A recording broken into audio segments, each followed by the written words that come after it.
tal? Buenos días. ¿Quién vive en Nicaragua? Gente que no vende patria. Hoy es lunes 15 de agosto, día de la Asunción. Están en fiesta en Ocotal y en Huigalpa. Bienvenidos y bienvenidas a Sin Fronteras. Con Carlos José Hurtado y con Luis Enrique Guerrero cuando son las 6 de la mañana con 29 minutos. Sin Fronteras, la revista con William Griggs Vivado. En la primerísima 91.7 y 105.3 FM.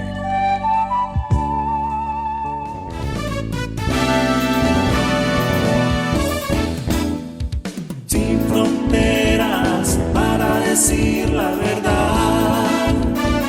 Sin fronteras, trabajar, avanzar, combatir, vencer.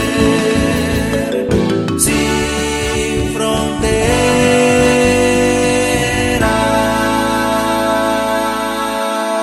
Son las 6 de la mañana con 34 minutos. Por ponerle Juana Ramos le puse. Pero bueno. Un saludo a Mercedes Mejía. Estuvo de cumpleaños el sábado, sí. La Mercedes, una extraordinaria compañera, militante desde hace muchísimos años, dirigente, fundadora, creo, de AMLAE, ¿no? De una enorme firmeza y convicción.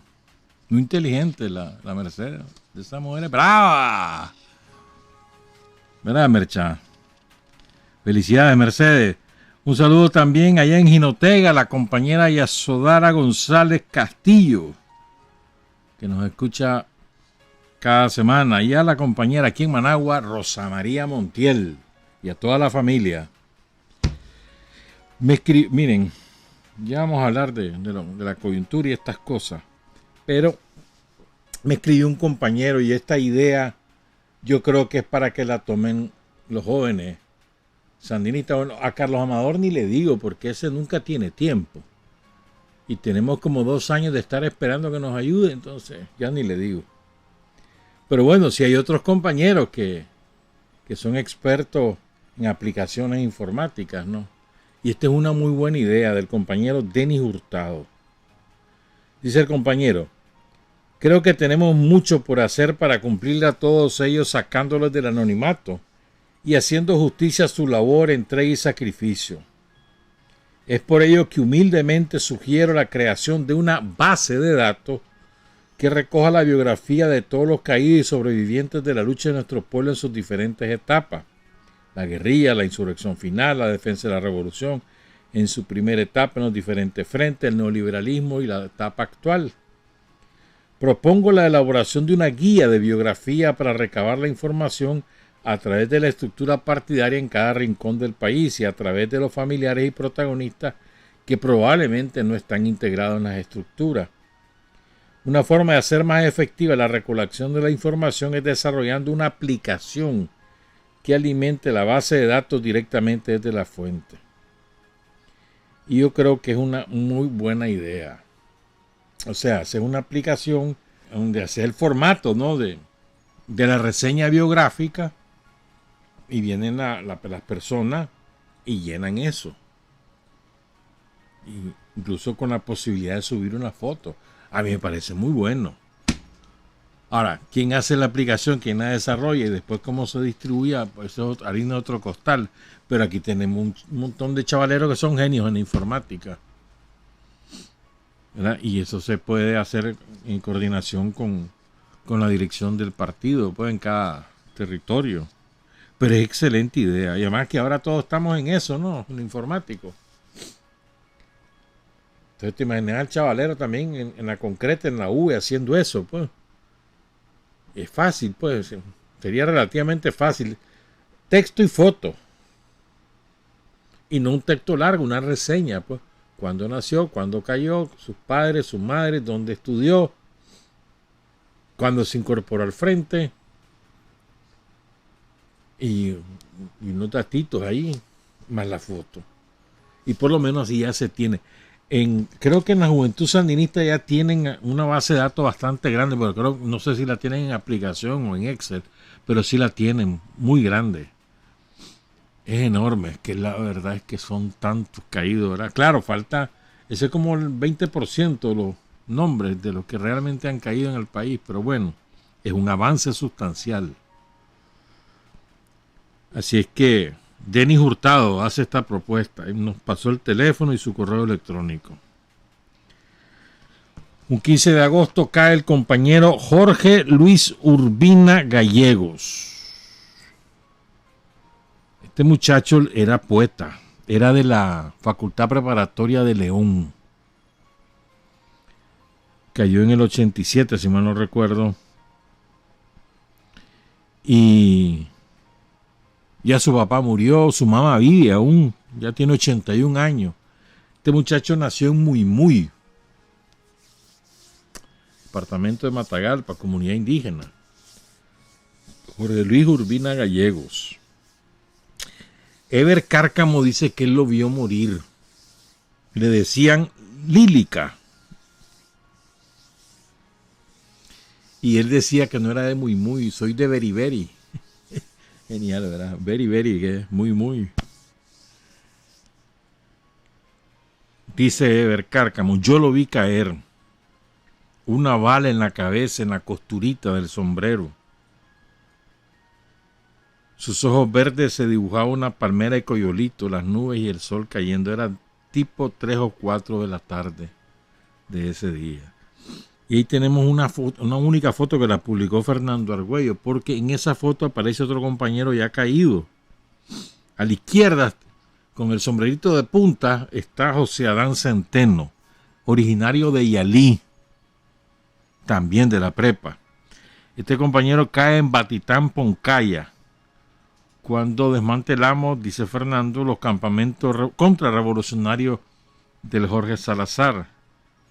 José Adán es uno de nuestros santos, de los que dejaron sus vidas en esas montañas. Y en esa foto también con el puño levantado, el muchacho que está con el puño levantado, ese Jorge Luis Urbina Gallego. Era del BLI Farabundo Martí. Honor y gloria a nuestros héroes. Aquí tenemos otro compañero. Miren, se trata del compañero Pablo Eladio Narváez Carmona. Este compañero, haciendo su servicio militar, lo envían a la zona del Cuá Bocay cuando era un solo municipio. Después eso se partió en dos, el Cuá y San José de Bocay. Este muchacho nació en Dolores, Carazo, en el barrio Cristo Rey 2. Y la V de allí, de ese barrio, así se llama. Recuperaron el nombre de Pablo Eladio Narváez Carmona, según refiere el compañero Francisco Rojas Sandino, el Pisote. Pablo Eladio estudió en Jinotepe, en la escuela anexa Ricardo Morales, a los 16 años. Va al servicio y cae en combate el 12 de agosto de 1987. Está sepultado en el cementerio municipal de Dolores. Dice el compañero Francisco Rojas, no podemos olvidarlo. El papá de Pablo aún vive en el barrio Cristo Rey 2 y su mamá es originaria de la comunidad de Labra, que queda entre Jinotepe y La Conquista. Honor y gloria también para Pablo Eladio Narváez Carmona. Después vamos a continuar con otras cosas, con otros compañeros caídos y con algunos que poco conocemos de ellos. Pero conviene, creo yo, hablar un poquito de los últimos sucesos de la coyuntura actual. Ayer hubo una reunión, ayer y antier. El presidente Daniel Ortega y la vicepresidenta Rosario Murillo recibieron al ministro de República Dominicana, Miguel Mejía, y la diputada al Parlamento de República Dominicana, Marta Pérez Campuzano. ¿Por qué es importante? Hombre, porque Abinader, que es el presidente ahora de República Dominicana, es un hombre pro-yanqui. Y ya ve, hay un acercamiento con República Dominicana sobre la base del respeto. Para los que dicen que Daniel Ortega está aislado, que los sandinistas, bueno, pues ahí está. Después de la elección de Werner el viernes, designación, perdón. Entonces, poco a poco, sobre la base del respeto. Esa es la base fundamental. Sobre eso se construye cualquier relación de cualquier tipo, sobre la base del respeto. Eso es muy importante. Dominicana, recuerden que además es parte del SICA. Somos 7: Belice, Guatemala, El Salvador, Honduras, Nicaragua, Costa Rica y República Dominicana. A ver, yo creo que a veces algunos de nosotros nos enredamos. Y en lugar de actuar con serenidad y confianza, ahí andamos creyendo en conspiración, con paranoico andamos. Que es que mira, y es que vienen por aquí, y es que están haciendo esto, y que va a estar cosa. A ver, ¿cuál es la característica fundamental del país en este momento? Tranquilidad. Esa es la característica esencial. Tranquilidad, la gente, un fiesterío. Esa fiesta de ayer, que fue la gritería chiquita en León, eso era un chimbazo de gente.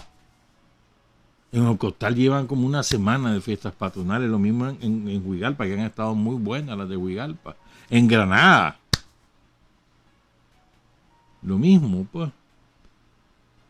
Y después eventos de todo tipo, por todos lados, de lo que se te dé la gana, que deportivo, que culturales, que artísticos, fiestas patronales, por todos lados. Entonces, yo creo que la característica que define a Nicaragua está tranquila, trabajando, buscando cómo progresar, haciendo a la gente, buscando cómo salir adelante en el día a día, en buscar la comida al día.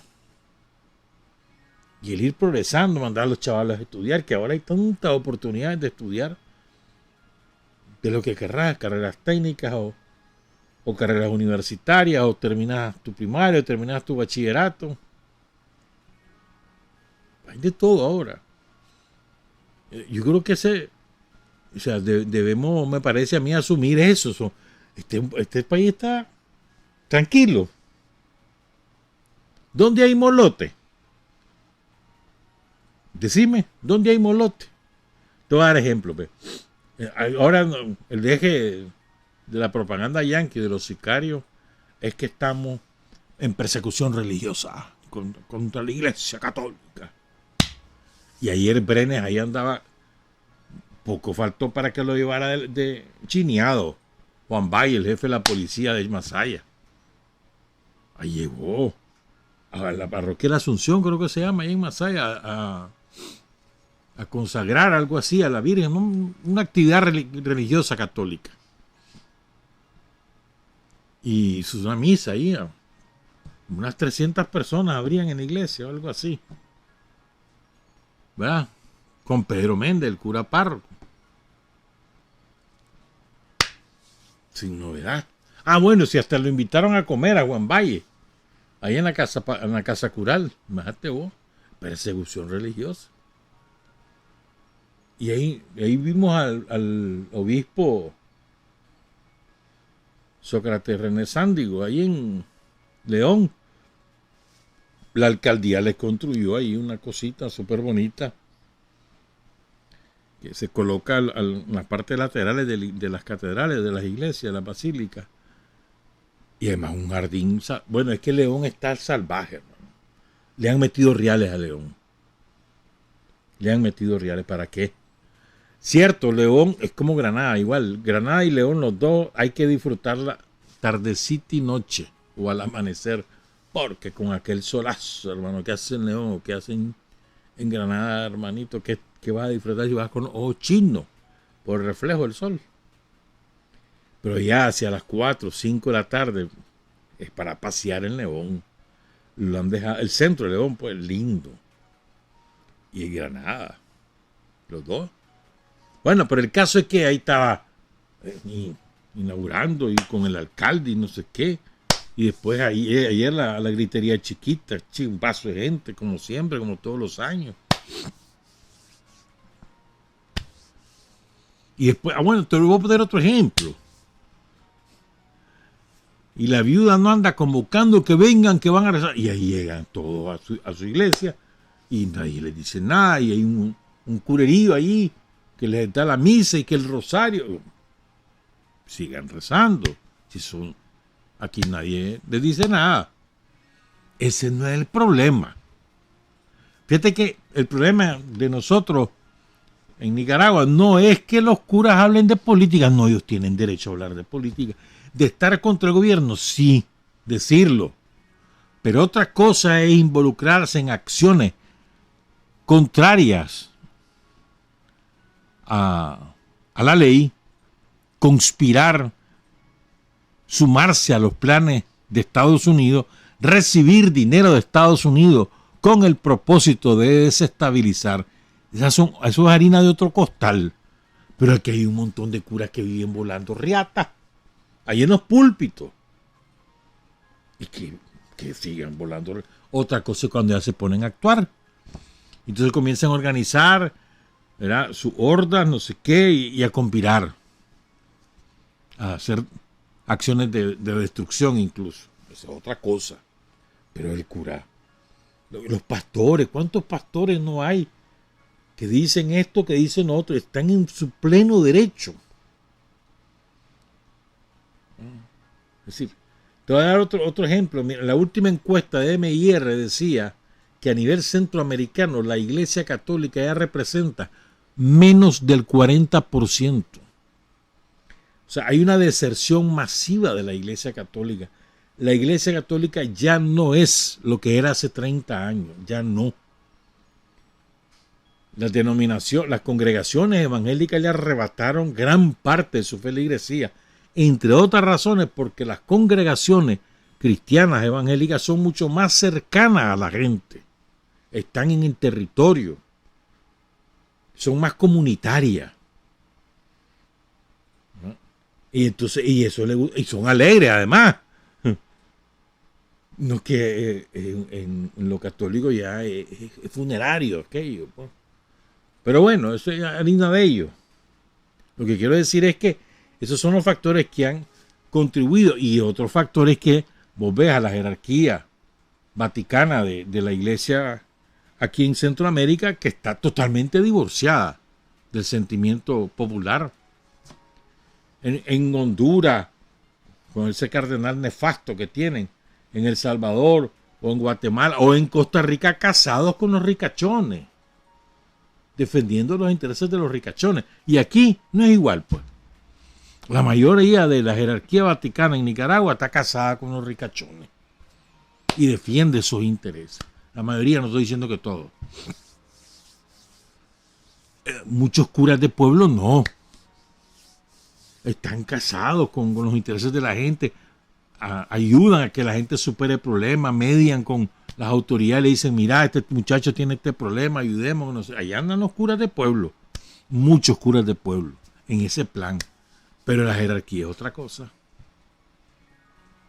Bueno, pero incluso esos jerarcas, yo te puedo nombrar ya 4 obispos que no, para nada son pro gobierno, son opositores y que lo dicen, pero no conspiran. Ni se convierten en instrumentos de desestabilización financiados por los yanquis. No andan en ese plan, pero no les gusta esto, no les gusta lo otro, y lo dicen, y nadie les hace nada.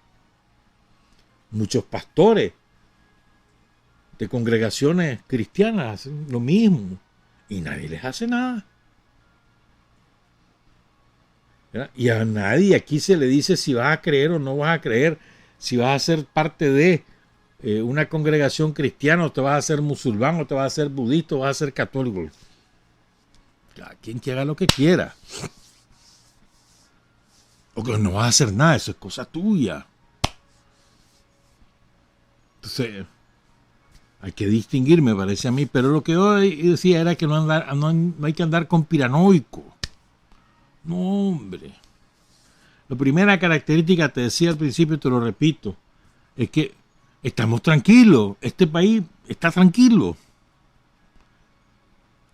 O sea, esa es una conquista del pueblo de Nicaragua. Y la gente no se va a dejar enredar, hombre. Ah, que lo quieren enredar, sí. Pero para eso tenemos autoridades. Autoridades políticas, gubernamentales y autoridades policíacas de seguridad. La policía hace una magnífica labor. Alerta, atento, recogen información, no se dejan sorprender. La inteligencia en Nicaragua, magnífica. Y entonces focalizan los problemas. Es aquí el problema. La gente que anda en este plan. Y ya está. Ahí, bueno, si la catedral, ¿cuándo fue? El sábado. Repleta la catedral de Managua. Y todo ese predio no es grande, pues inmenso es. Que por cierto se lo regaló Daniel en 1990. Antes de dejar el gobierno, antes de entregar a la señora Chamorro, Daniel le regaló eso al cardenal Obando, que en ese momento no era cardenal, ya era cardenal, ya estaba cardenal. Por cierto, se les olvida a alguno, ¿verdad? Entonces, ahí estaba lleno eso. ¿Y quién les dijo nada? ¿Y quién? Pues que vaya. Otra cosa es que quisieran hacer manifestaciones políticas, porque eso sí lo han querido hacer. Y cuando la policía les dice, no, espérense. En el templo ustedes pueden hacer lo que les dé la gana, pero sin manifestaciones políticas. Y no porque ellos lo quisieran hacer necesariamente, sino porque hay un montón de infiltrados yanquis que les pagan para eso, para ir haciendo la bulla y después aparecer, sacar la fotito y todas esas cosas. Son cosas diferentes. ¿Estamos claros? ¿No? Entonces yo creo que debemos recordar, ¿verdad? Me parece a mí, aquellas cosas que debemos hacer siempre, pues. O sea, o aquella, ¿cómo te dijera yo? Conducta, actitud que debemos tener siempre. Lo primero es serenidad, confianza,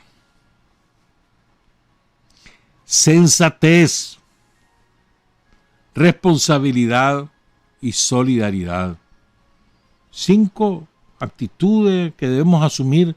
Yo me acuerdo que estas cosas las mencionábamos cuando comenzó la peste, ¿te acordás?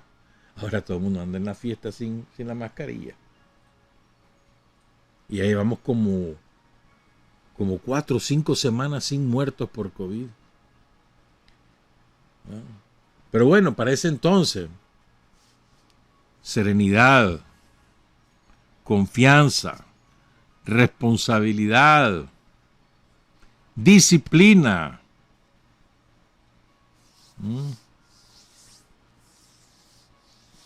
responsabilidad. Son las 5. Podemos tener confianza, hermano. Y aquí, o sea, Rosario nos lo dice todos los días del mundo, todos los mediodías, y lo dice la Rosario. La paz, no nos vamos a dejar arrebatar la paz, tranquilidad. Y eso la gente lo tiene asumido. No me vuelvo a meter estos bochinches. Yo me acuerdo, fíjate que el otro día, bueno, de casualidad me topé con esta gente que han sido siempre opositores. Pero los vi, eran gente venían surreales. Y esta vez los vi como venidos a menos. Yo conocí a la hija del dueño de estas cosas, entonces ahí andaba, me puse a platicar con ellos. Yo sé que son contrarias y ellos saben quién soy yo, entonces vámonos pues, platiquemos, pero no nos peleemos. Y entonces, hablando peste de lo que pasó en 2018, pero pestes. Por culpa de ellos nosotros quebramos, tuvimos que correr a gente, cerramos 2 sucursales, Nos tuvimos que ir un rato a buscar cómo hacer reales y para pagar deuda. Ya estamos volviendo a resurgir, dice. Logramos ahí un préstamo, creo que me dijo. No sé si en Estados Unidos, aquí no me acuerdo. Pero pestes. Solo imagínate los calificativos. Y así como ellos, me acuerdo que nosotros conocíamos aquí en la radio una gente que vendía motos. Y a esos pobres les saquearon todas las motos. Le acababan de llegar, tenía la bodega llena. Allá por el Mayoreo. Llegaron estos tranqueros sin moto, dejaron al pobre hombre y con la jarana tuvo que cerrar. Se tuvo que ir. Y creo que ya regresó. Ya trajo su realito, está pagando la deuda y ya empezó de nuevo. Así va la gente. Pero desprecio a los tranqueros. Sí, y no crean que eso es... No, o sea, esto no solo es por razones ideológicas, también es por razones económicas, razones prácticas. Estos que yo no tengo tal de primero siguen siendo, no les gusta el sandinismo, pero no quieren saber nada de los tranqueros. Interesante, ¿verdad? Entonces esa premisa de que aquí no nos vuelven a joder la vida, si quieren hacer su política que la hagan ellos, pero que no nos vuelvan a destruir el país. Aquí lo tienen metido la gente en la cabeza.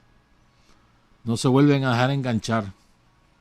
Que hay bastante que se... Sí, ponele, pues somos 6,5 millones de nicaragüenses. Ponele que respaldando a los tranqueros haya 500,000. Sí. Dale viaje, pues. Y el resto. Entonces hacen su bulla, sí hacen su bulla. Y ahí no viven volando riata en las redes. No. La mayoría de ellos vive fuera del país, de los que vuelan riata en las redes, pero hay mucha gente que aquí vive. Mucha gente. De esos 300, 1,000, 500,000.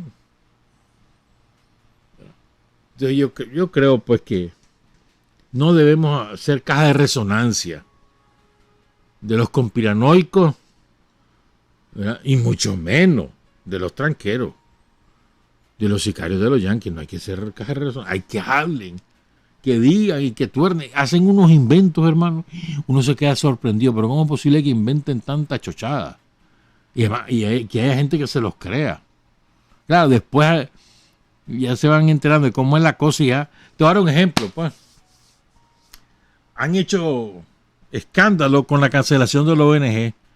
El otro día un compañero me explicaba, no voy a decir su nombre porque él no me ha autorizado, pero el otro día me explicaba. Mira, me dice, esto de la ONG no es que sea una voluntad política o que por decisión política lo estamos haciendo. No, nosotros tenemos más de 30 imposiciones del organismo internacional contra el lavado de dinero que nos las han impuesto y son requisitos para que nos declaren como un país libre de esa peste de lavado de dinero, que ya no, o sea, un país transparente, o sea, nos las han impuesto y lo estamos haciendo todo. Por eso hay tantas trabas en los bancos para abrir una cuenta bancaria. Vos y yo sabemos cuánto cuesta ahora abrir una cuenta bancaria. Las remesas, si pasan de $1,000 ya, o cualquiera, y te preguntan, ajá, ¿y quién te lo manda? ¿Y para qué te lo manda? No te preguntan eso cuando te mandan remesas. Bueno, todas esas cosas son parte de esas imposiciones. Y los ONG son fuente de lavado de dinero, no solo en Nicaragua, en todas partes. Inventan una asociación sin fines de lucro y ya por ahí lavan dinero. Gente dedicada al crimen organizado o narcotraficantes o empresarios que quieren evadir impuestos. Entonces Nicaragua ha tenido que hacer un ordenamiento. Ahí en esos ONG que se han ido cancelando, hay un montón que son de sandinistas, pero que los tenían inactivos. Se reunían a la muerte de un obispo. Entonces ya ahí.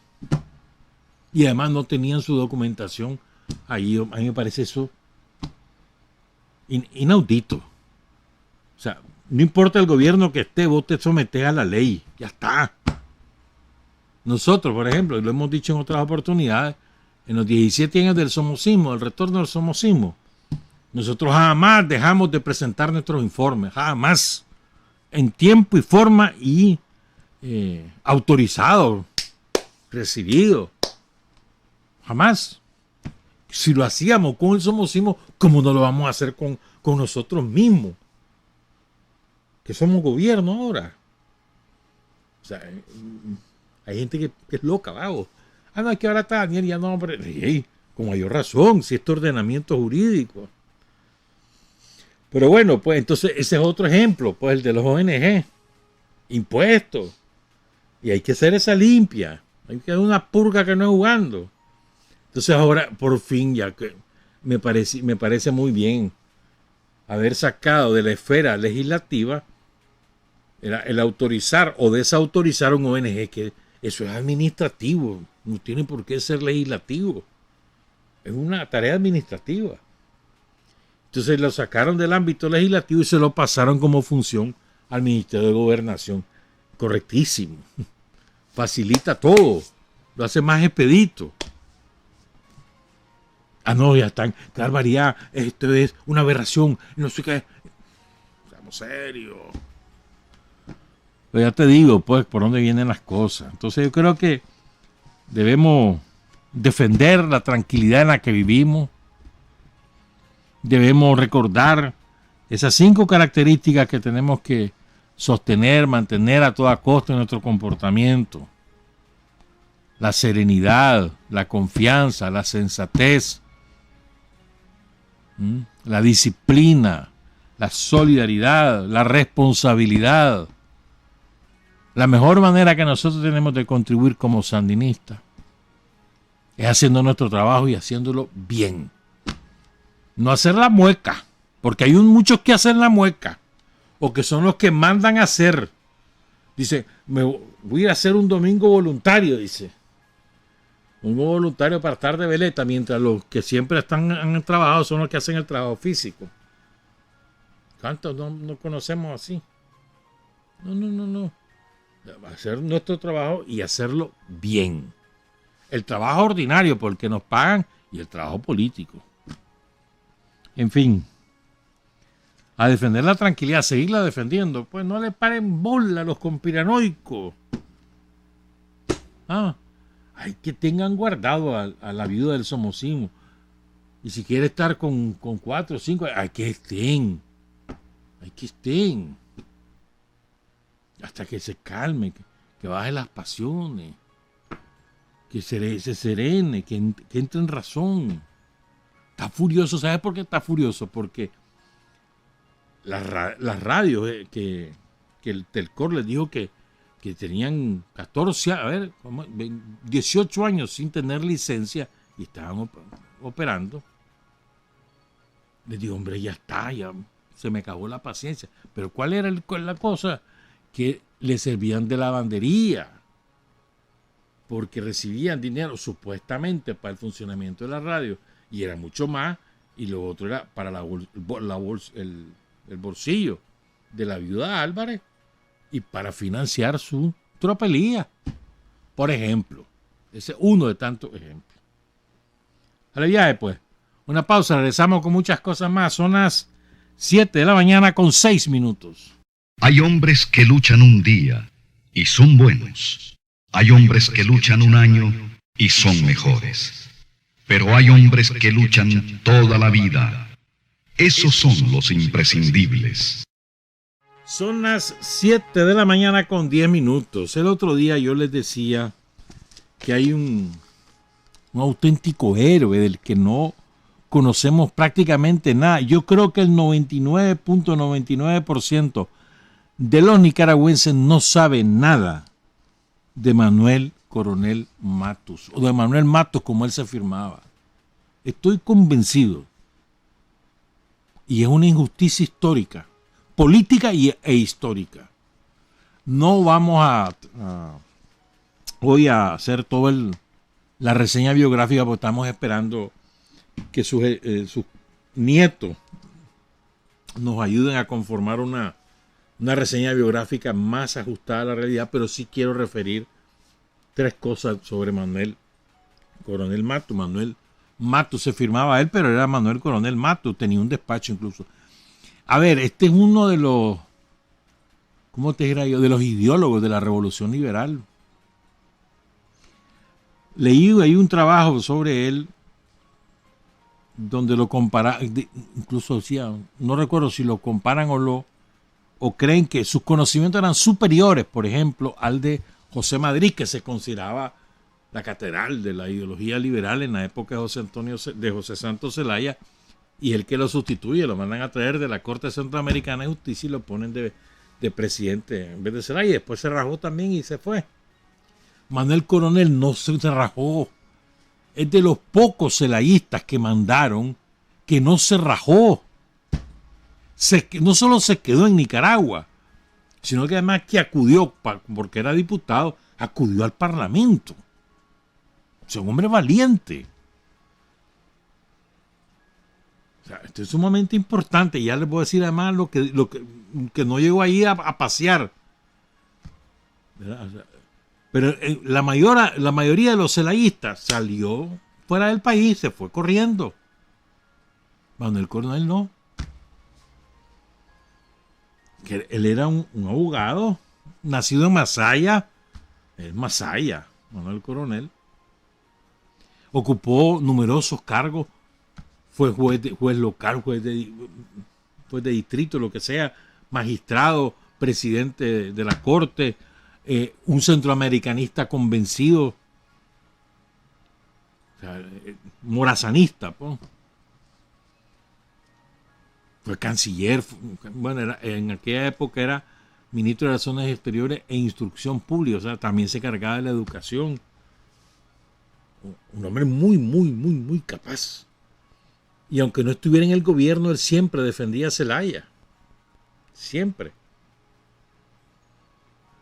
Y recuerden, ser liberal en aquella época era ser revolucionario. Esto no se nos debe olvidar. O sea, ni siquiera se había inventado,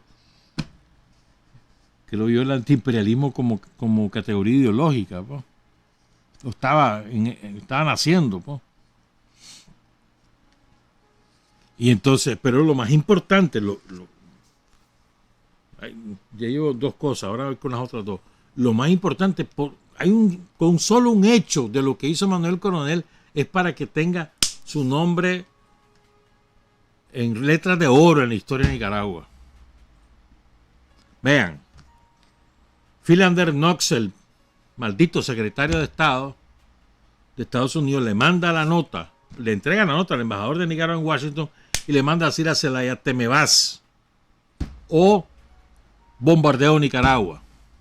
Después que Zelaya mandó a fusilar a 2 delincuentes, 2 mercenarios que habían boicoteado una nave ahí en el río San Juan. Entonces lo manda a fusilar sin asco, bien hecho además. Entonces le dice, los yanquis le dicen, te vas.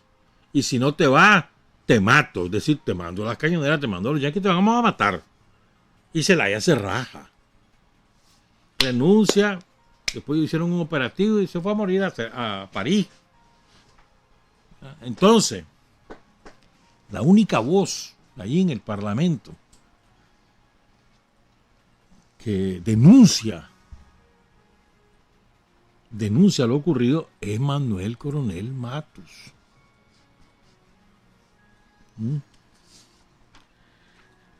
Fíjense, quiero contarles lo que dijo, porque esto es, o sea, él es un extracto, lógicamente, no es todo, pero es una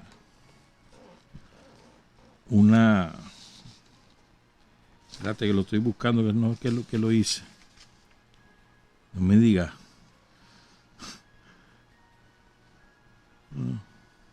Espérame. No me digas que lo perdí. Qué desgracia. Pero bueno. Él denuncia. No lo tengo, lo vamos a leer el miércoles. Porque quién sabe qué hice, al copiar y pegar lo quité. Pero con solo eso, que él denuncia la política de Estados Unidos y denuncia la nota NOx ahí en el Parlamento, eso le costó la vida. Se tejió una fábula que la tejieron los curas, que ya estaban mandando al caer Zelaya.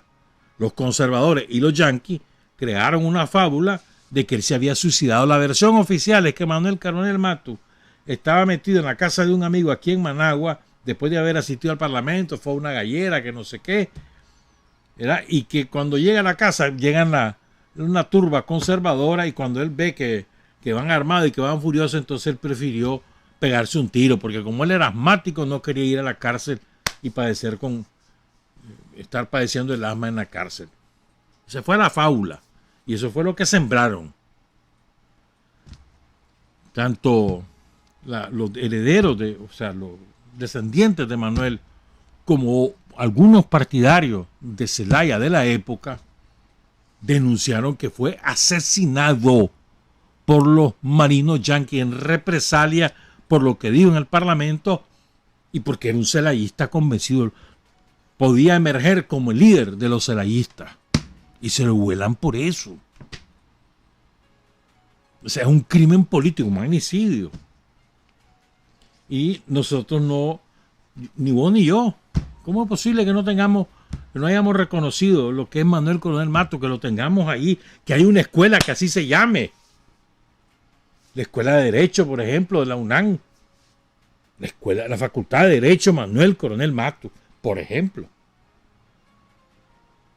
Y además estudiar. Y hay un montón de cosas que vamos a decir, pero cuando ya tengamos completo esto.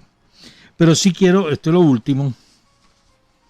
Bueno, dice Carlos Coronel. A ver, Manuel Coronel Matus es el abuelo de Ricardo Coronel, de Manuel Coronel y de Carlos Coronel Caut, de los Coronel Cauts, que han ocupado distintas funciones en distintos momentos de la revolución. Son de Río San Juan. José Coronel Urtecho es el hijo de Manuel Coronel Matus, el famoso poeta. ¿Verdad? Entonces, quiero leer esta parte. Son dos cosas las que me faltan sobre este tema. Después vamos con otras cosas. Dice que Carlos Coronel: al menos yo no estoy en conocimiento suficiente, solo superficial, de nuestro extraordinario abuelo Manuel Coronel Matus, que su crimen y como tal su ausencia marcó con hierro candente un profundo vacío en nuestro desarrollo humano y político. Para mi humilde parecer, su más grande triunfo ante la historia de nuestro país, además, claro, de todas sus virtudes, fue su grito, que era el grito de Nicaragua, de protesta ante la agresión del gobierno de Estados Unidos y la abyecta, miserable, vendepatria y servil actitud de la decadente burguesía conservadora y eclesiástica. Y a la vez, su incansable pasión por la unidad de los pueblos hermanos de Centroamérica, ideales y valores que le costaron la vida al denunciar ante la Asamblea Nacional, la Asamblea Legislativa, la cobardía de los timoratos y la inmunda y prepotente acción de la nota NOx. Debo agregar, dice Carlos Coronel Caut, que jamás me ha pasado por la mente la patraña y alevosa conjura de su suicidio. He recogido testimonio ante autoridades de su tiempo donde claramente declaran cómo fue cobardemente asesinado y cubierto el crimen por asesinos de la superioridad intelectual, los intelectuales de la época, Chamorro y demás. El nacionalismo, la inteligencia, la honestidad de toda prueba, la lealtad a los grandes ideales de su propio ideario, al sentido de la justicia y el valor y amor por Nicaragua y la patria grande de Centroamérica. Fueron los asesinos de estas cosas. No puedo dejar de mencionar la actitud inexplicable. Y después, aquí, oigan esto. No puedo dejar de mencionar la actitud inexplicable de la ausencia de interés, de disminuir por ignorancia o descuido, quizás de los sucesos que llevaron a ese acontecimiento. Percepción que ha prevalecido, además, perseguido a nuestra familia Coronel, a excepción de algunas personas cuyo nombre me reservo. Ha sido la envidia, la mediocridad y en muchos casos la ignorancia, real o falsa, que ha confundido, a propósito o no, a muchos elementos imaginando grandes fortunas en nuestro dominio y muchas cosas más que prefiero callar. Nosotros, al menos los coronel Couts, lo que hemos sido es pioneros, jamás burgueses ni nada de esas torpezas inferiores. Me gusta eso, torpezas inferiores. Auténticos, francos y directos en todo sentido, y con un culto sagrado por la inteligencia, el conocimiento, el amor a la patria, a costa de lo que sea. Carlos Coronel Couts. Entonces, hay una explicación que ofrece Orient Bolívar, que hizo una biografía de Carlos Coronel, de Manuel Coronel Matus, la publicó, si mal no recuerdo, en 2007. Orient, que es historiador esteliano y poeta. Entonces, 2008, como en 2010 fue que publicó la biografía. Entonces él publicó él hace una introducción en la biografía de Manuel, porque la vida de ese hombre es apasionante, francamente. Te digo algo, pues, es que tengo tantas cosas, solo voy a mencionar esto. Él era hijo de una madre soltera, porque es viuda, pues. Y entonces eran gente pobre. Entonces, para poder terminar su bachillerato, Manuel Coronel Matus se iba a pie de Masaya a Granada, porque solo ahí estaba el instituto de secundaria, y más largo le quedaba Managua, obviamente. Entonces, a pie a Granada. Las cosas de la vida. Muchos años después, él fue el director, murió siendo el director de ese instituto. Pero bueno, para que veas, pues. Entonces, Orient Bolívar Juárez publicó, pues, esta biografía, y ahí él hace una introducción y ofrece una explicación por qué Manuel Coronel Matus fue sepultado en la historia. Primero dice, en 1864, ni siquiera la fecha de su nacimiento está, solo se sabe el año. Nació en Masaya el notable ensayista, diplomático y hombre de Estado nicaragüense Manuel Coronel Matus, quien sirvió de manera ejemplar a Nicaragua durante el gobierno del general José Santos Zelaya, desempeñando varios cargos importantes, entre ellos ministro de Relaciones Exteriores e Instrucción Pública. En honor a la verdad, hemos de decir que la figura del doctor Manuel Coronel Matus ha permanecido olvidada en nuestro tiempo de forma inmerecida. En todos los campos del quehacer humano en que sobresalió, el periodismo, porque además era periodista y director de periódico, las letras, la política, el derecho, la educación y la diplomacia. Por eso su nombre es desconocido para muchos hoy en día y más aún para las nuevas generaciones. Algunas personas mayores con aficiones políticas y literarias o amantes de la historia granadina saben que era liberal celayista y que fue el padre del notable escritor y poeta José Coronel Urtecho.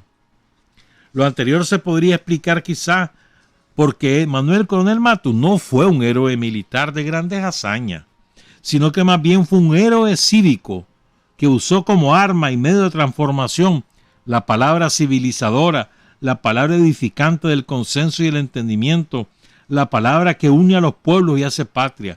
Era un gran orador y polemista, admirado y reconocido por grandes escritores de su época, como Enrique Guzmán y Rubén Darío. Rubén Darío lo describe como muy culto espíritu. Así lo define Rubén Darío en su libro, en su trabajo, El viaje a Nicaragua. O Juan Mendoza o Enrique Gómez Carrillo de Guatemala. Gómez Carrillo manifestó una vez que Manuel Coronel Matus gozaba de fama de pensador y que sus palabras, cargadas de profunda filosofía, parecían contener la esencia evangélica de la verdad. Qué bonito, ¿no? Pero el olvido a que nos referimos, dice Orient Bolívar, también tiene que ver con el hecho de que Manuel Coronel Matus fue una prominente figura liberal que se mantuvo leal a su gobierno y a su líder general Zelaya hasta el último momento, lo cual a la caída del gobernante nicaragüense en 1909 le trajo consecuencias fatales, ya que murió a causa de la tenaz persecución desatada por los conservadores de aquel entonces contra los colaboradores del expresidente Zelaya, a quienes consideraron proscritos en su gobierno y que después lo pusieron en la Constitución, que los celayistas estaban proscritos. Y esto creo que es la esencia, y creo que nos pasó a nosotros, a los sandinistas, en los 17 años del somocismo, entre el 90 y el 2007. Oigan esto, dice Orient Bolívar Juárez. Una vez en el poder, los conservadores se hicieron dueños de la cultura e implementaron una política de exclusión contra todo elemento celayista. Finalizada la restauración conservadora en 1928, aquí se equivoca, pone 30, el liberalismo emergente se olvidó de rescatar sus raíces y valores liberales. Luego el somocismo hizo lo mismo, llegando hasta apoyar el desarrollo de un movimiento, el vanguardismo, donde estaba Pablo Antonio Cuadra y el propio coronel Urtecho, que buscaba liquidar en Nicaragua todo vestigio del siglo XIX y la hegemonía del poeta Rubén Darío, que como sabemos había sido liberal y defensor de Zelaya. Por eso y otras razones, el nombre Manuel Coronel Mato es desconocido hoy en día en Nicaragua, donde ni siquiera existe una escuela consagrada a su memoria. O sea, una de la esencia de la dominación colonial, oligarca e imperialista es ¿cómo te dijera yo? El adueñarse de la cultura, de las tradiciones y de la historia para borrar de la historia, de la cultura y de las tradiciones todo aquello que sea contrario a esa manera de pensar oligarca, imperialista y colonial.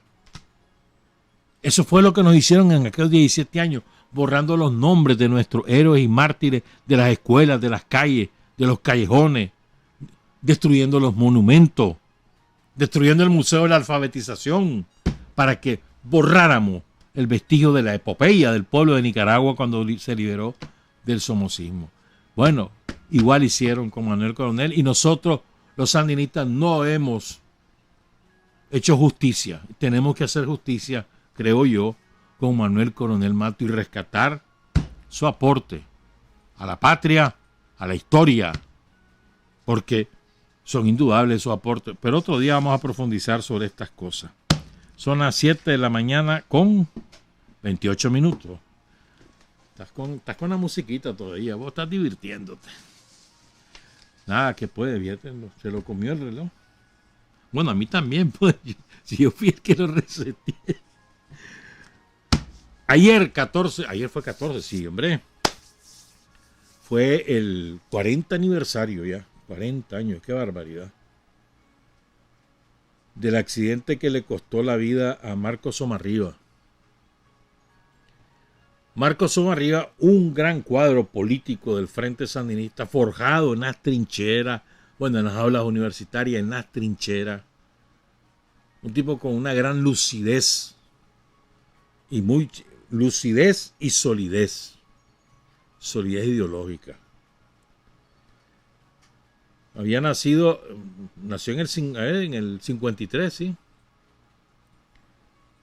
En abril, 28 de abril, cuenta a su hermano Oscar José Somarriba García que le gustaba la guitarra y que el papá le regaló una guitarra de chavalo. Hasta anduvo tocando ahí en el grupo Inboy, en el Instituto Nacional de Occidente. Allí se juntó con Carlos Núñez, con Chico Mesa, Francisco Mesa, con el poeta Mairena, Rafael Mairena, entre otros compañeros. Hicieron la famosa toma del instituto, que quedaba ahí donde es el Hotel El Convento, ahí en León, ahí quedaba. Protestando contra la represión somocista. Pues.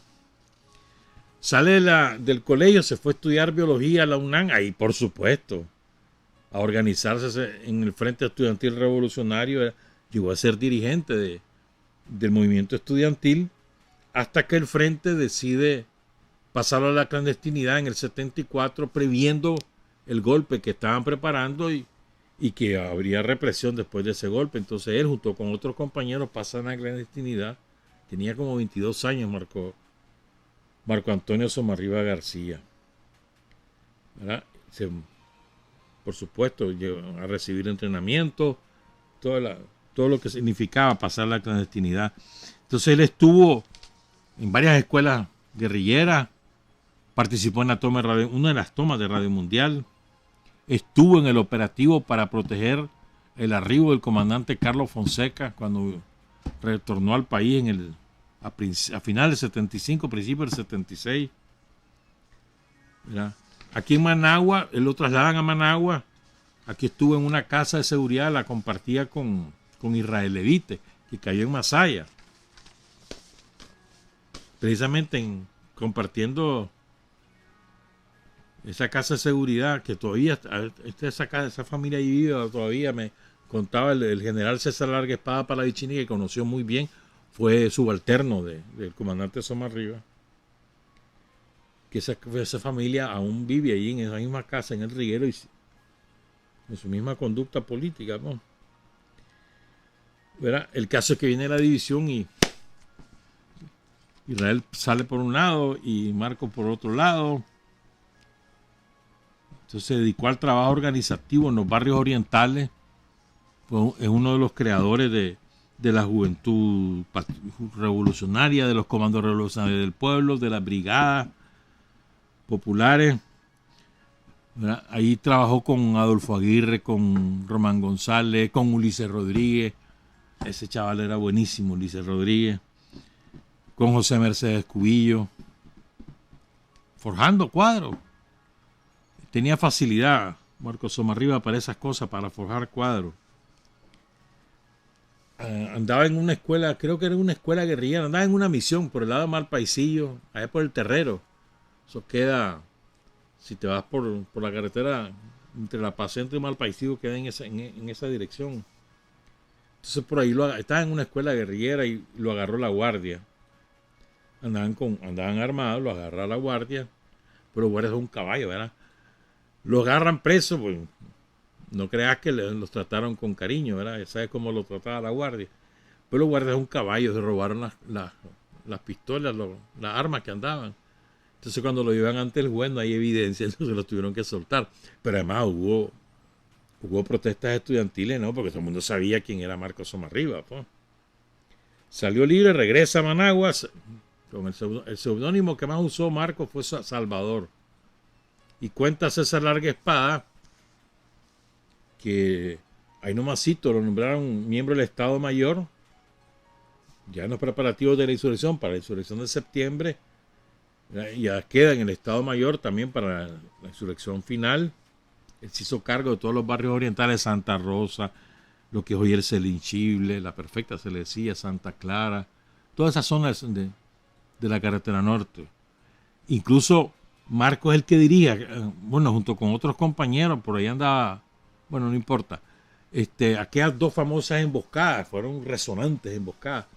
La EBI, que era la escuela de élite de Somoza, saca tropas de élite muy bien armadas, incluyendo vehículos blindados, para mandarlos a Estelí.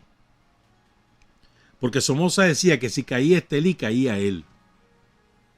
Entonces sale el contingente. En aquella época había muy pocas vías de comunicación para salir de Managua, y los emboscan los combatientes dirigidos por Marcos Somarriba y los derrotan. Los obligan a retroceder, matan un montón de soldados de la EBI, recuperan un montón de armas, y como saben que van a volver, entonces preparan la segunda emboscada y los vuelven a derrotar. Solo para citarte dos ejemplos de las cosas que hacía ahí en el sector de Portezuelo, según recuerda el general Larga Espada, que participó en esas acciones. General en retiro, por cierto. Después ya se va en el repliegue. Él era jefe de la retaguardia, se hace cargo de la unidad de combate César Augusto Silva. Ya, son los que participan en los ataques a la Inca y demás allí en Masaya. Y la César Augusto Silva es el núcleo a partir del cual se funda la Policía Nacional, y Marcos estaba jefe de la policía, después jefe de milicia, después jefe de la dirección política del Ministerio del Interior, después lo pasan de viceministro de la Costa Atlántica con William Ramírez allá a Bilwi. Y entonces, bueno, Marcos es uno de los chavalos que salió para Cuba a celebrar el 26 de julio del 79. Iba Bayardo también ahí, Carlos Núñez, y iba Marcos Somarriba. Y Digo, para que tengamos una idea, pues el comandante guerrillero, uno de los comandantes guerrilleros, estuvo a cargo de la alfabetización en el Ministerio del Interior. Entonces él se viene a Managua para el 12 de agosto de Puerto Cabeza para buscar cosas que necesitaban allá en la costa. Se fue a ver a su papá y a su mamá y le dice el papá, quédate para la gritería, porque la gritería es chiquita del 14. No, le dice, hay mucho trabajo que hacer, me tengo que ir. Se viene a Managua, agarran un avión, ahí van cooperantes cubanos y otros compañeros, y ahí nomasito cayó el avión. Se murieron todos. 19 compañeros murieron ahí por la Universidad Agraria, ahí cayó. A saber por qué, pero cayeron ahí el 14 de agosto de 1982. Tenía 29 años, Marco. Dejó 2 hijas, Marta Lucía y Silmalila. Saludos especiales a Mayela y a todos sus hermanos, toda su familia, a todos sus compañeros. Honor y gloria, Marco Somarriba. Son las 7:37, que quiero contarles de un compañero que yo te aseguro que fuera de Jinotega no lo conocemos. Lo recordé porque Oscar Cantarero publicó 2 fotos de Fadel Abdalá, creo que es en Apaná, cuando llegó Daniel por allá. Esto estuve hablando de allá por el 80, 82, por ahí.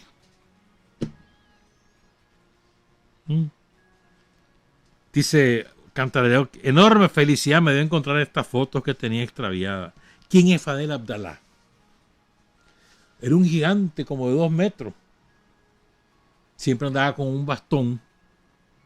Ya van a saber por qué. Y era uno de los chavalos de la época que se enroló con Manuel Díaz y Sotelo. Él era jefe de una de las columnas.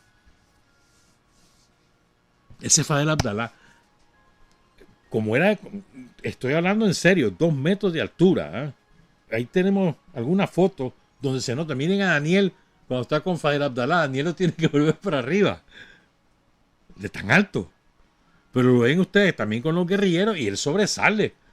Como toda la cabeza por encima de los demás compañeros. Entonces sobresalía. ¿Ah? Amante del baloncesto, le encantaba. Por supuesto, si ese hombre solo agarraba la pelota y pum, le enganchaba con semejante altura. Entonces, lo agarran preso, destruyen la columna, la mayor parte sale huyendo, otros muertos, y a Fadel lo agarró un juez de Mesta y lo macheteó. Lo dejaron herido, no lo mataron, obviamente, ¿verdad? Pero la herida lo dejó renco para toda la vida. Y ahí en Jinotega era gran amigo de Homero Guatemala. Por supuesto, si Homero era amigo de todo el mundo, hermano. Esa es una de las pérdidas más dolorosas que sufrimos. Se le llevó el cáncer a Homero. Pero ese era un auténtico líder, hermano. Auténtico líder en Jinotega. Pero bueno, brother de Homero, Fadel. Pero en general, pues solitario. Comenzó a beber mucho para aguantar el dolor físico y el dolor emocional. Y ahí, de verdad que ahí en Jinotega, yo no sé si hay algo en su honor, pero debería de haber al menos un gimnasio, una cancha, un polideportivo, por ejemplo, ¿no? O hacer un torneo de baloncesto que lleve el nombre de Fadel Abdalá, por lo menos, ¿no? Dice Bayardo Altamirano, que estuvo en la fundación del Frente Revolucionario Sandino.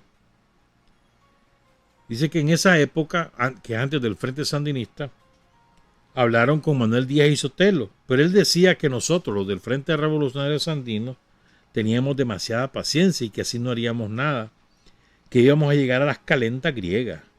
Lo que pasa es que nosotros, dice Bayardo, estábamos comprando armas y no podíamos movernos sin antes haber creado algunas condiciones mínimas.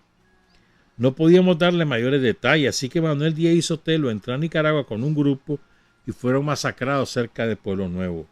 Ahí murió también un cubano veterano de la Sierra Maestra, el capitán Escalona, del cual hablamos ya el viernes pasado, quien combatió durante 3 horas con la Guardia Nacional ahí cerca de Telpaneca, ¿verdad? A la columna de Fadel Abdalá le infiltraron un campesino que lo macheteó mientras dormía. Y me escribió un compañero, ya vamos a contar varias cosas, ojalá que nos dé tiempo, que se llama Luis Manuel Morales. Dice Luis Manuel lo siguiente: conocí a Fadel Abdalá, lo conocí cuando ya lo habían macheteado y creo que lo dejaron vivo para que el pueblo viera lo que hacían con los que se oponían a Somoza. Era un hombre como de 2 metros de altura. Lo que supe es que había estudiado farmacia y había cursado hasta el 4º año de la universidad. Caminaba con bastón y arrastraba uno de sus pies para caminar. Tenía muchas cicatrices por todos lados y tomaba mucho para mitigar su dolor, tanto físico como espiritual. Siempre se rodeaba de jóvenes donde contaba lo que le pasó y donde siempre maldecía al Perico Meneses, como él le decía a Norwin Meneses Cantarero, el traidor, el que revela, el que se deserta ahí en la frontera con Honduras, se va de la guardia, le dice lo que está pasando, quiénes van, dónde van, y eso origina la matanza de la columna Augusto C. Sandino, que encabezaba Manuel Díaz y Sotelo y el capitán y médico Luis Escalona. Por cierto que me estaba contando Luis Manuel que está vivo Norwin Meneses, anda casado con alguien por ahí. Y la película donde sale esta historia, vean esa película porque además es rigurosamente cierta. Está mal realizada, la actuación de Tom Cruise es mala, pero a nosotros los nicas nos interesa. Se llama Maten al mensajero. Kill to messenger. The Messenger. Maten al mensajero. La vida de Gary Webb, que es auténtica, es la base de hechos reales. Véanla. Ya debe tener unos 20 años esa película, como el 2000 la hizo Cruz. O sea, la película como tal no tiene ninguna calidad cinematográfica, pero para nosotros sí es importante porque cuenta hechos de nosotros. Y ahí sale como Meneses es el enlace con los narcos, cuando estaba en la cárcel. Sigo.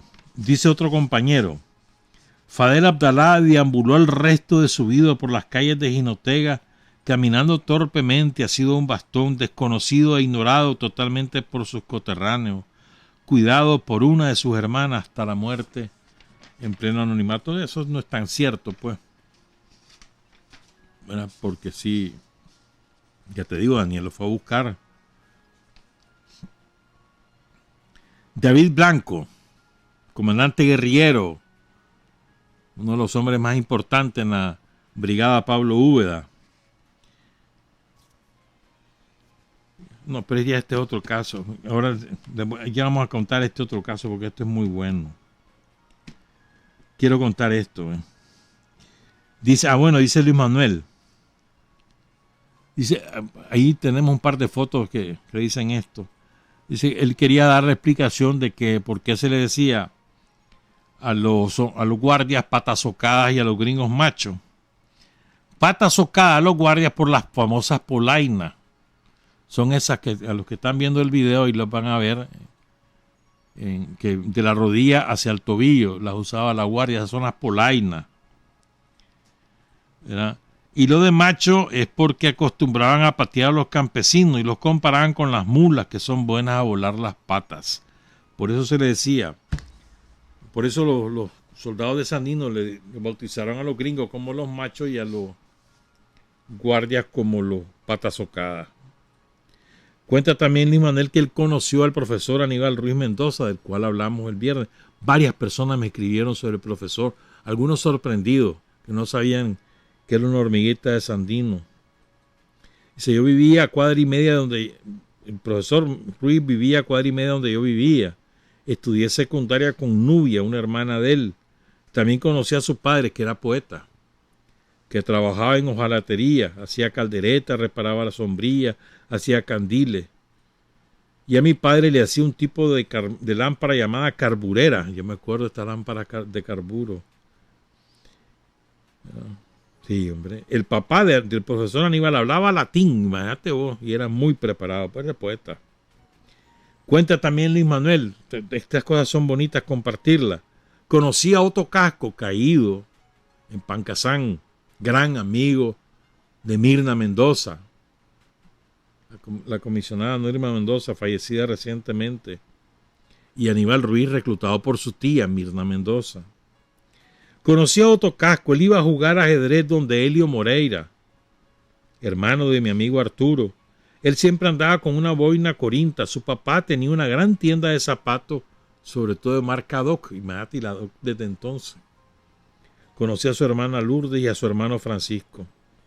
Con Homero Guatemala tuve el honor de ser compañero de clase en segundo grado. Otro gran compañero, ya muerto, ¿no? Homero. Era el mejor alumno. Oigan esto, dice que le gustaba jugar béisbol, jugaba a la tercera base. Y que era capaz de agarrar la pelota, estilo José Ramón Álvarez, Valeriano Mairena, Wayne Taylor, que en otra tercera base, el otro día lo vi, ahí lo vi en la ceremonia del Salón de la Fama. Antonio se llama, Antonio, Zárate. Bueno, era Zárate. Jorge Pon, bueno también, de los Dantos, por supuesto, nosotros los Dantos, ¿me entiendes? Entonces, dice que agarraba la pelota y tiraba de strike a primera, con muñequeado, dice. Muñequeado, yo ni me acordaba de ese verbo. Muñequeado es que no era con el brazo, con la muñeca. ¡Fum! Bajada, ese era Homero, mano. Músico, cantante, pintor. Dice, tuve la oportunidad de visitarlo en la cárcel, cuando lo metieron preso junto a Sergio Rizzo. Cuando Gino Ortega La Guardia mató al Callado, a Efrén Ortega, ya vamos a hablar de Efrén Ortega, ese es importante. Se volaron 2 años preso. Esa vez que lo visité pudo ver que tenía una bolsa llena de colillas de cigarrillo, no sé cuál era el objetivo. Después fue alcalde y ayudó a mucha gente, era muy querido y respetado, y cuando murió el pueblo se desbordó para su entierro. Ahora quiero que hablemos de Efrén Ortega, el Callado, y también vamos a hablar de otros compañeros. 7:48. Pero antes de hablar de eso, quiero relatar que teníamos pendiente esto. Ahí en la colonia Centroamérica hay un callejón que lleva el nombre del compañero Roger H. Velázquez Reina, cuyo seudónimo era Andrés. Este muchacho cayó en el Frente Sur. Hay 2 fechas, unos dicen que el 10 de junio, otros dicen que el 13 de junio del 79. En Los Mojones o en la colina 155. Era el primer ametralladorista de la columna Juan Montenegro. Se incorporó al frente en el 77. Lo mandaron a Panamá, estuvo en una escuela en Panamá, después en Cuba lo prepararon. Y fíjense esto, ya no va a dar tiempo lo otro. Fíjense, ahí les vamos a presentar estas cosas. Mire, dice su comandante Carlos Duarte, que fue jefe de este compañero de Roger Horacio Velázquez Reina. Dice, el día 9 de junio, Edén Pastore le ordena al comandante Javier Pichardo que diera instrucciones para que las fuerzas se retiraran de la costa 155, conocida como Colina Miraflores, en la comunidad de Los Tional, en el municipio de San Juan del Sur. El comandante Pichardo le ordenó a Carlos Duarte, que estaba a cargo de una parte de la tropa, que procediera a evacuar de forma ordenada. Llevaban 12 días luchando contra la Guardia. Recuerden que la Guardia concentró la mayor parte de sus fuerzas en el Frente Sur. Y ahí dice Carlos Duarte que libraron 27 batallas consecutivas. Entonces, pero dice que hubo un malentendido. con el jefe de una pequeña unidad donde iba este compañero, Roger Horacio Velázquez. Se atrasó la marcha, atrasaron la salida y la guardia los agarró. Que sé yo cuántos eran guardias y aquellos eran 6, 7. Y aniquiló a la mayoría de ellos. Ahí cae el compañero Roger Horacio Velázquez Reina. Entonces dice Carlos Duarte que murió el 10 de junio, pero ahí en el Callejón de la Centroamérica dice que fue el 13 de junio. ¿Verdad? Fíjense, hay este recorte de periódico donde aparece misa por todos los caídos y demás. Miren qué impresionante que es esto. Esto es impresionante. Ahí salen 8 fotos. ¿Verdad? Compañeros caídos: Julio E. Martínez, Miguel Mercado, Nordia Hidalgo, Mirna Mendoza, que no es la comisionada, ¿verdad? Ernesto Mendoza, este yo creo que yo lo conocí, me parece. Arlin Obando, Iván García y Germán Yuriza. 8 compañeros con fotografía. Además, con la invitación para la misa de Roger Horacio Velázquez Reina, también está la de Carlos Velázquez M, que seguramente era pariente de él, pues. La misa se hizo en la iglesia de la Merced. Siempre en la iglesia de la Merced, ¿verdad? Pero es que ahí hay un recuadro, esto es de barricada. Misa en el país por todos los caídos, por caídos, dice. Misa en todo el país por caído. Y vale la pena leer esto. Hay una parte que no la leo bien porque le hicieron una gran raya roja ahí, pero bueno. El recuerdo de nuestros héroes y mártires está vivo en las grandes tareas orientadas hacia la construcción de la nueva Nicaragua y la consolidación de la Revolución Popular Sandinista, por la cual ellos entregaron su generosa vida. En su memoria, familiares y compañeros de lucha están efectuando diversos actos, entre ellos oficios religiosos, conforme se detalla.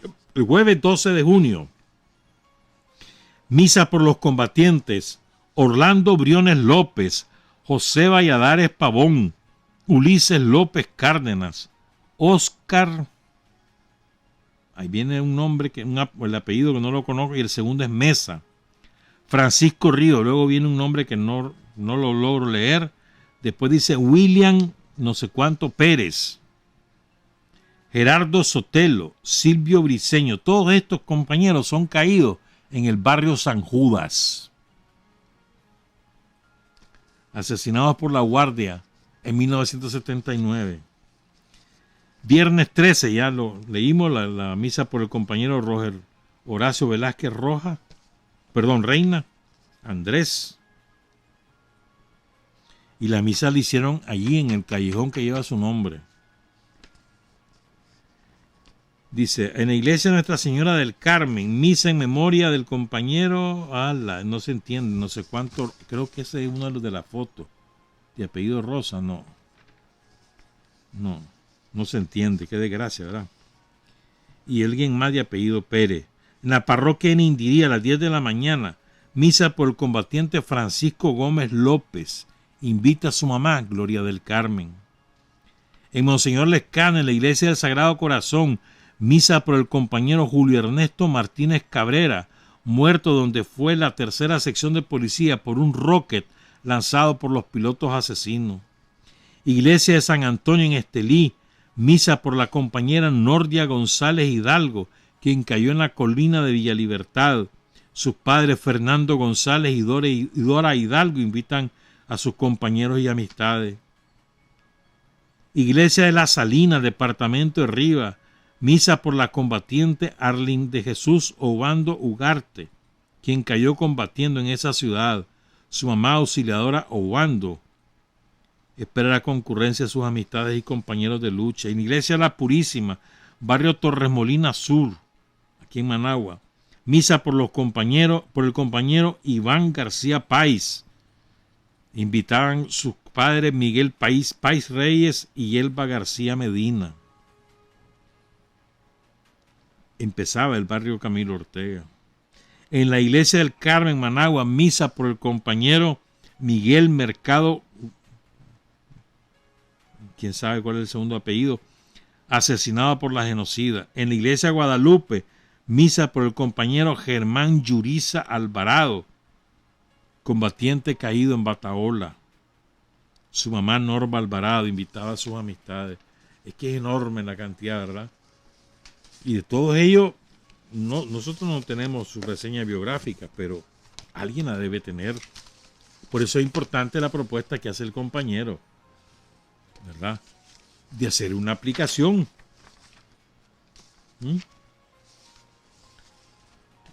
Una aplicación, la propuesta de Denis Hurtado. Entonces, fíjense, quiero que hablemos un poquito de estas cosas. A ver si nos da tiempo. Creo que quedan 4 minutos, pero vamos a ver hasta dónde llegamos. Por lo menos quiero leerles un par de cositas. Parece que no. Fíjate que hay un compañero del cual no se conoce nada. Lo menciona Carlos Fonseca. En las declaraciones ante la Guardia, en unas tantas carceleadas, Carlos Fonseca menciona al compañero Felipe, Marvin Guerrero era su nombre, como el enlace con Honduras. A este lo asesinan en Chinandega en 1966. Lo capturan, lo torturan y lo asesinan. No sé si en Chinandega conocen a este compañero, Marvin Guerrero, seudónimo Felipe. Bueno.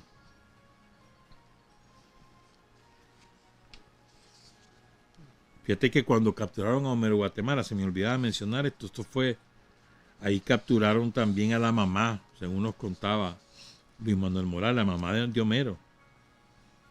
Doña Tránsito Palacio, viuda de Guatemala. Echaron preso a René Hernández, el presidente del instituto, Sergio Torres Olegario y Carlos Rizo. Y a Efrén lo matan, a Efrén Ortega. El Callado se le decía. Lo matan el 13 de agosto de 1970 en el patio de la Casa de Seguridad. Esta casa fue denunciada por alguien. Hay distintas versiones. Algún día se podrá contar eso. ¿Verdad? Pero así fue que cayó. Al principio le dijeron que Efrén, ese hombre era Leónidas Castro, originario de Bocaicito, pero después ya se supo que quien había caído era el Callado, Efrén Ortega. Fíjense, son las 7:58, sí, una de dos, o voy por aquí o voy por allá. Ay, espérame, ya te voy a decir por dónde voy. Sí, es mejor relatar esto. Fíjense, en 1973, el viejo es cuna de sandinistas, hermano. Es una enorme cantidad de compañeros nacidos en el viejo que dieron su vida por la revolución, empezando por Germán Pomares y Chicho Cepeda, Narciso Cepeda, ¿verdad? Empezando por ellos. Pero hay un montón de viejanos. Bueno, David Blanco es viejano, ¿no? Y fíjate que David Blanco recuerda a este compañero. Por eso lo quiero mencionar. Bueno, lo recuerda también Ángel Danilo Mejía Castro. En el 73, en plena etapa de acumulación de fuerza, después del terremoto, el frente estaba palmado. No había ni reales ni casas de seguridad. Bueno, era difícil la situación. Entonces Oscar Tuzo y Ricardo Morales, que eran los jefes del frente en aquel momento, Carlos Fonseca estaba en Cuba, ordenan empezar a hacer recuperaciones económicas. Y entre otras, se planifica una ahí en León, a la distribuidora de la Pepsi. La Pepsi en aquel tiempo era mucho más consumida que la Coca, entonces eran mucho más fuerte la cantidad de dinero que manejaba una Pepsi que la Coca. Pero además tenían guardias armadas hasta los dientes. Los vigilantes de la Pepsi, bueno, de todos lados, de las empresas privadas, siempre fueron muy bien armados y tenían adecuadamente coordinados con la guardia. Entonces, en esa acción participan 3 compañeros. Óscar Pérez Casar, Ping, uno de los héroes de Veracruz. Pedro Arauz Palacios, que asume la dirección del Frente Sandinista cuando son capturados y asesinados Óscar Turcio, el Ronco, y Ricardo Morales Avilés, pocos meses después.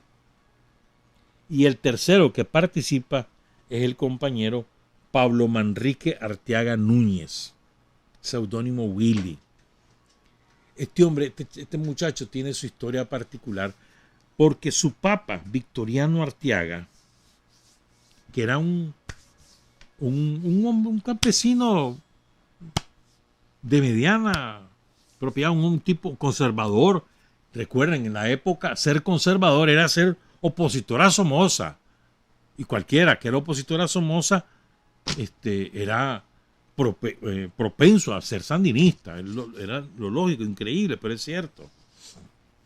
Carlos Fonseca orienta contactarse con todos los conservadores y con los que estaban en la comunidad cristiana como fuentes de eventuales militantes, por ejemplo, ¿no?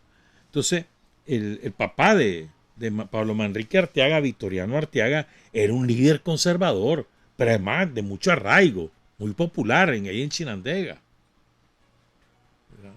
Incluso él es uno de los que viene aquí a Managua para planificar los ataques al cuartel de Jinotepe y Diriamba, que suponía que se iba a levantar Chinandega y León, y después hubo problemas. Y la guardia, el famoso asesino de Chinandega, Juan Ángel López, que ese era un verdadero asesino.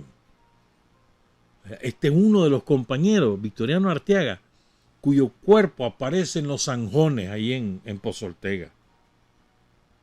Uno de tantos. Digo, para que recordemos estas cosas. Entonces, ese crimen marcó a Pablo Manrique y por eso él se incorpora al frente. Pero Pablo Manrique era de la época de Jacinto Vaca, desde entonces. Porque a su papá lo asesinan creo que en el 64, si mal no recuerdo. ¿Ya? Y Pablo Manrique se incorpora a la lucha armada con Jacinto Vaca, que lo hizo desde el Partido Socialista. Después se integran al frente. ¿Verdad? El caso entonces que Pablo Manrique no era un novato, era ya un cuadro fogueado. Por eso lo escogen, entonces son tres. Pedro Arauz, imagínate vos, Ping, Oscar Pérez Casar y Pablo Manrique Arteaga, tres experimentados combatientes. Pedro Arauz que había sido formado en Palestina. Entonces llegan y aparentemente Pablo Manrique era el primero que iba y al ver el movimiento el guardia de seguridad dispara y lo mata. Y ahí queda el cadáver en la calle. Dice que lo acribilló a balazo. Poco antes pero sin embargo, o sea, es que, a ver, aquí hay dos versiones. Yo he escuchado dos versiones. Esa versión que les acabo de decir, que es al entrar, y otra que es al salir. La verdad es que es más razonable que sea la del salir, como lo cuenta Ángel Danilo Mejía, un viejano, porque Pedro Arauz y Pin se llevan más de 6,000 córdobas, o sea, casi $1,000. Eso era mucha plata. En el 73, sí, hombre. Eso fue el 22 de junio de 1973. Entonces cuenta Ángel Danilo que antes de irse a la operación, él se puso a platicar con un par de amigos ahí en el Puente Limón, en Chinandega, con Javier González y Roberto Martínez. Y les contó pues, que iba para una misión que era peligrosa, era un comando urbano, y dice que estaban terminando, ya se iba a ir. Pablo Manrique comenzó a llover. Dice que a medida que se alejaba, Pablo Manrique llovía más fuerte, como una premonición. Lo interpretan los compañeros. ¿Verdad?